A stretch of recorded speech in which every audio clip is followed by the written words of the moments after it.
Jazzcast Pros. How fear looked to us as men, as fathers. It correlates differently with our counterparts, our partners, our empress, our sisters, our queens. We relate differently. We build differently when it comes to this concept. However, we all deal with death, we deal with fear, we deal with conflict, problems, all differently. However, the foundation of it remains the same. It's a problem. It is not a clear directive, especially when not communicated or expressed healthy. Our fear is not, oh, I'm in the corner and I can't move. No, our fear is our destruction. Our fear and how we express it unhealthily is destructive. We cannot control everything and we cannot dominate everything. We can influence, we can mold, we can pour in, we can help develop. We can't do that through fear. You can't do that. We cannot. I'm going to say we because I'm part of that. We cannot do that through fear.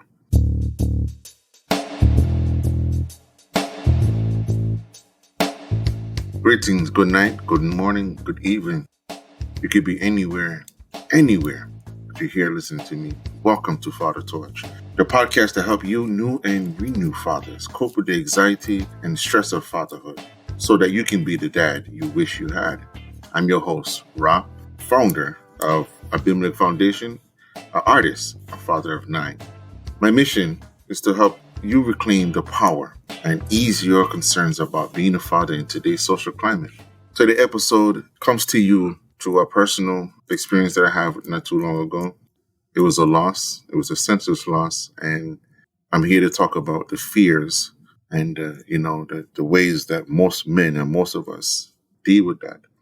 A lot of us as men, we fear a lot of things. I mean, we know how to mask it. We express things very differently. We tend to internalize like children. However, we express it through anger, through aggression, to sometimes just being yelled a bit. And it's not oftentimes meant to be that way, but that's how it comes out. And a lot of times the fear is not necessarily like, oh my gosh, I'm fearing. It's not that type of fear, because we all know, at least people who are conscious of themselves, understand there's levels to many of our emotions. There's layers like onion to that emotion. It can be the same emotion, but we express it differently, or we find it threatening, or we find it confusing. Different levels, different mentalities, different concept.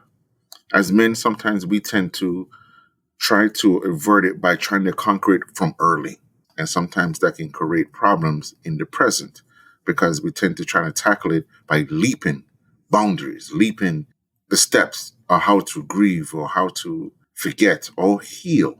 Remember this word, healing, okay? Because it's not what we think it is. And most of us, especially as men, tend to overthink this, we overdo it, and we do more damage than heal.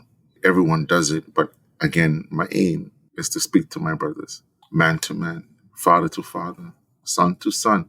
We have to be more honest with ourselves and more forward, right? More forward with what we do and how we go about doing things.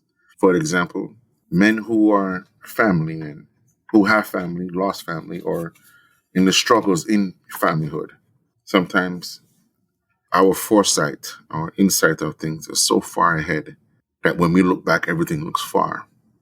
And when I say what I'm talking about is we try our best to put more out there, to do more, to be more of us, protecting our family, doing what we need to do, but that we end up damaging more than we were protecting. And when I say see too far, I mean we see too far that we don't see what's in front of us.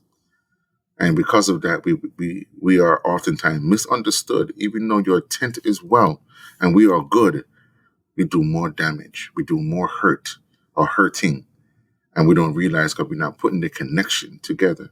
For example, if I have a wife that I love dearly and I don't allow her to be her, to voice her opinion, to speak when she may feel some type of way in any situation. And I'm doing this because I want to protect it because of what I've seen or grown up under, or I want the structure to be a certain way, without giving your partner their time or day to express or to be themselves naturally. And you always on it because you're trying to prevent things from happening. You're trying to prevent things from being hurt. You're trying to close the gap, not allowing nothing to happen.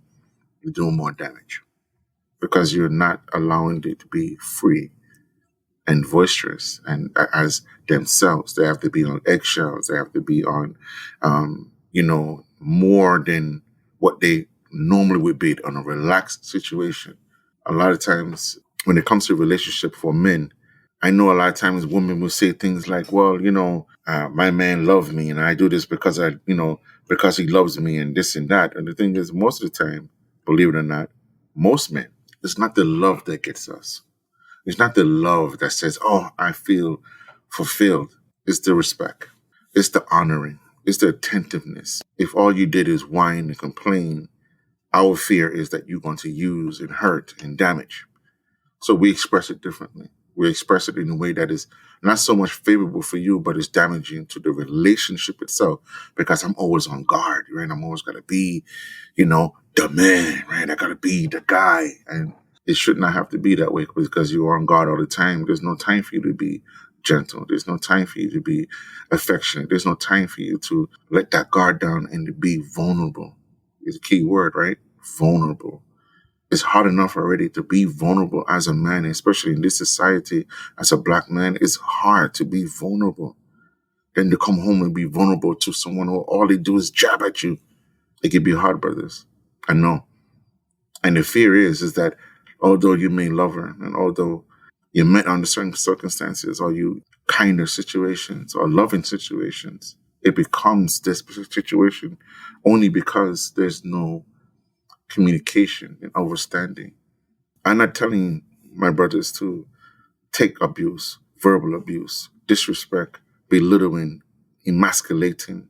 What I'm saying is to have an open mind and understand that being vulnerable is more than simply having a fear or being open to damage. But you have to be vulnerable in order for you to see certain things and certain insights of certain abilities or loving factors. We can't control everything. So when we try to control everything, we tend to cut out the creator, the ancestors, right? We tend to cut out because we're trying to prevent things from happening. But the truth is, as men, we built walls and we built them so high that even us can't see over it. We built them so much, we built them so strong at times that it blocks even our development. And our development is the key to us being who we are. To be that power, that royal, and that kinghood that you are, that you possess. That loving and nurturing man, strong, powerful, sometimes sensitive, of a man. Because we didn't allow ourselves to heal from our scars and trauma, to heal from our rite of passage into manhood, much less into fatherhood. There's no transition. So we tend to put up these walls and we don't take them down. Sometimes we leave them up and we alienate even the ones we love dear. My fathers understand fear. Fear feeds in and footing right into the place of perception and assumption, anger, depression, even suicide. We can do this all day about, what leads to what and what this and that and whatever the case may be. But the reality is, what is the fear that most fathers fear?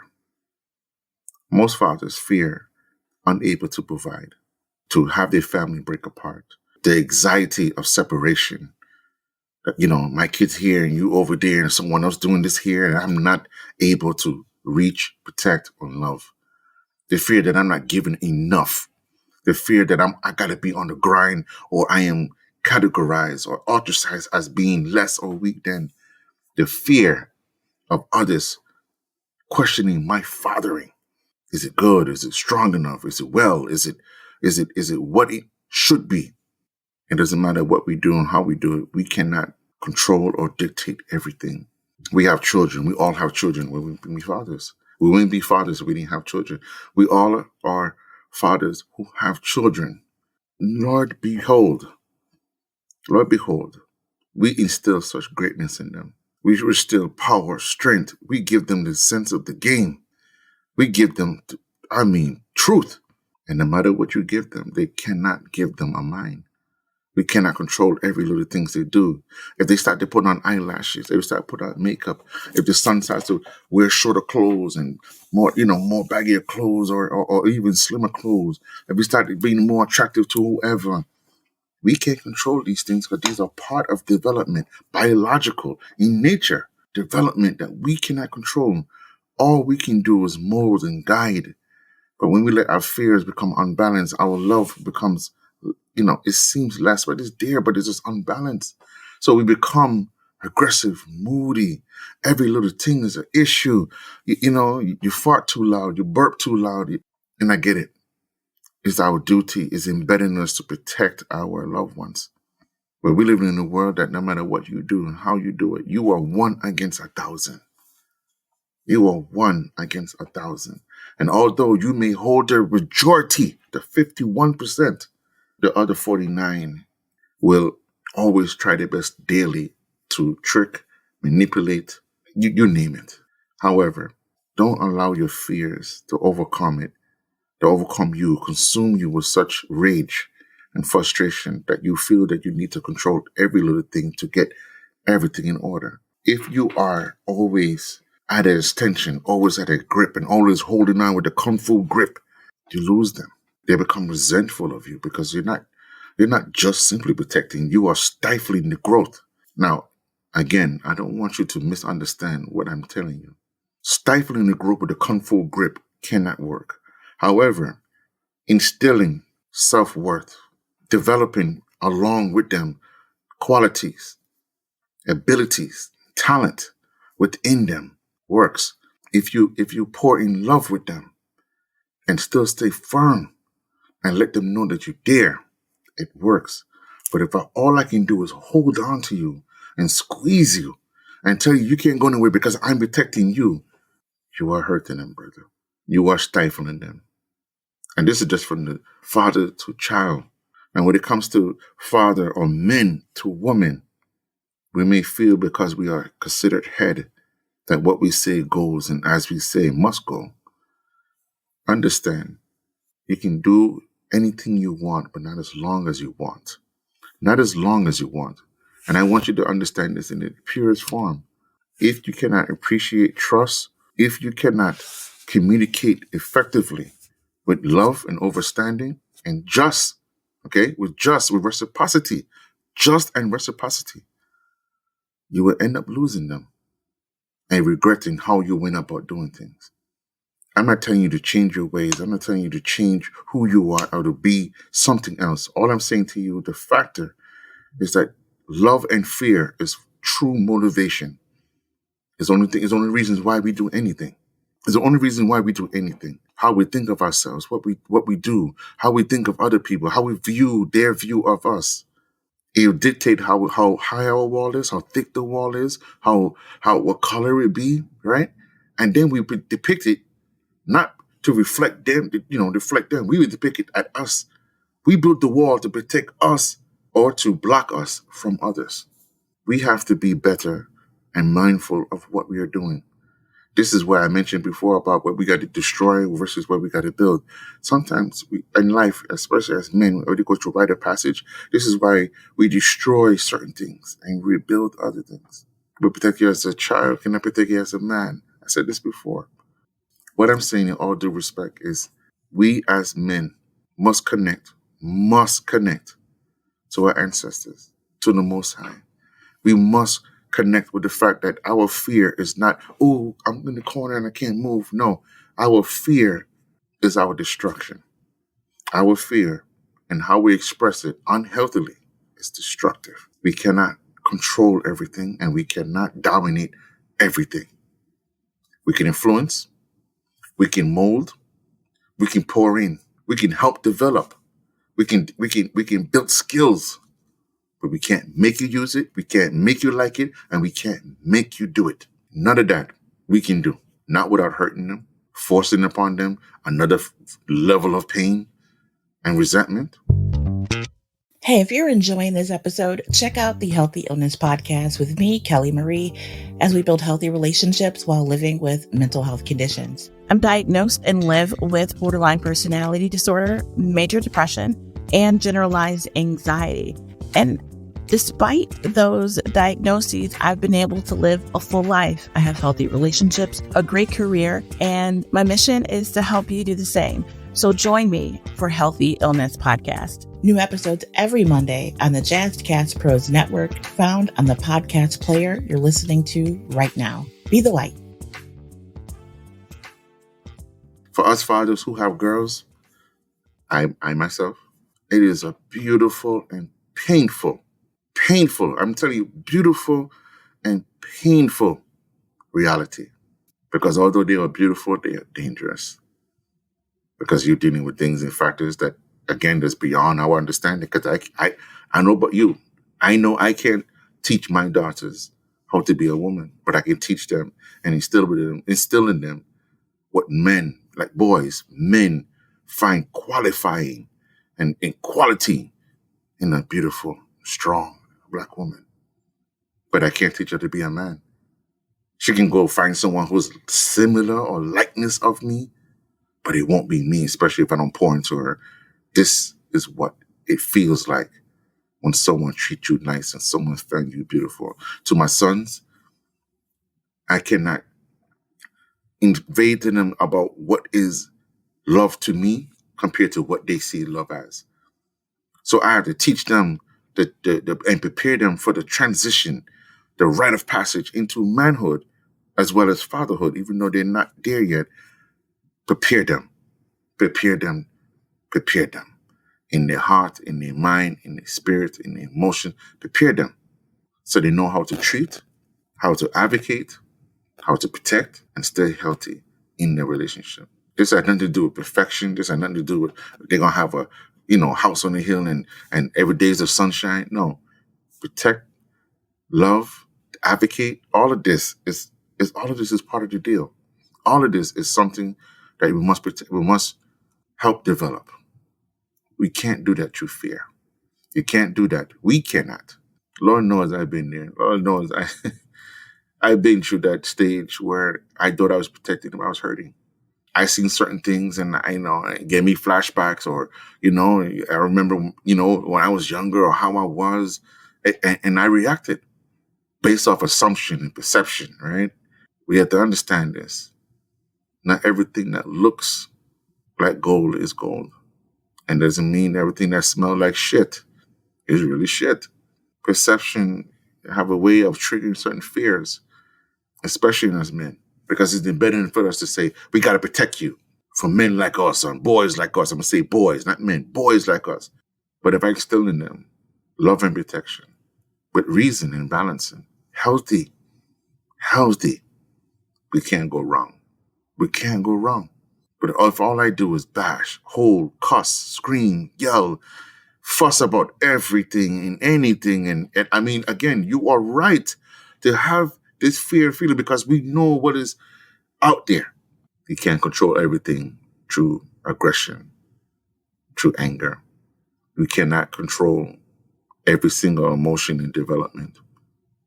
When you're dealing with teenagers, we all know there's multiple emotions you are dealing with. Multiple attitudes, development, adolescence itself is not only unbearable to the teen. We go through it as parents. We go through it. It's like double for us because here it is. We just now getting over our shit, and we gotta help you get through your shit or support you in your shit. It's not easy. Then is the healing factor. My fathers, my brothers, healing and wall building is something that we create. We create this because it protected us. We create this because we build barriers. We built this structure so we are no longer vulnerable to everyone or vulnerable to certain type of level of pain or anger. But the understanding is that you know how you protect something so much that even you yourself cannot touch it. The same thing goes for healing. Healing has nothing to do with getting over, forgetting, and always about the forgiving. It's how you think of you. I heard this before, and it brought so much thought and so much reminder that it's you, your perception of you, how you think of you, how you think of your problem, how you think of what you resolve and what you didn't resolve, and what door you left open, what window was closed and what window was opening. How you deal with things defines how you will heal. Giving yourself time, having empathy for yourself, loving yourself. As men, we're not trained to do these things because we're often trained to suppress our emotions and knock it down and to be macho about it. Heal, my brothers. Love, my brothers. Don't be so afraid to love, and don't be so much in love that you don't know what fear is. Fear, again, is not what we think it is. It is a perception of others to tell you that fear means you do outrageous thing. It can happen. Don't get me wrong. It can happen, but it's not what we think it is. It is not what we want it to be. We often take tingering, and we think the fear is what others do to us, but it's more or less us, what we do to ourselves. We put up such a wall that no one can get in, not even you. Literally, you built a wall around yourself, and you're your own prisoner. You can't escape your own wall that you built. The only way you can do that is you have to take it down. You, my brother, you must take it down. What we fear most, what most fathers fear most. Again, loss, separation, right? The brokenness, the dysfunction of a family, the disregard, the lack of love and respect, the ability they cannot provide, right? Even as something as simple as necessities. Simple necessities, soap, water, food, right? Clothes. These fears bring on other fears. And these fears bring on other aggression and other anger and other types, again, level shit of different types of fear. We as men, we express it through aggression. We express it through frustration, misery. So I want my empress and my queens them to overstand, to be a little mindful, to be a little overstanding. That we as men, we express fear differently. We express fear not always through anger. Sometimes it's simply to shut down. Some of us shut down. We just don't. We shut down. We can't cope. So we shut down, or be aggressive, or become aggressive, or become miserable, or unapproachable, or unreasonable. Try this. As men, when we feel that fear come up, or that anxiety build up on us, try go to a space where you feel comfortable, to calm down at least.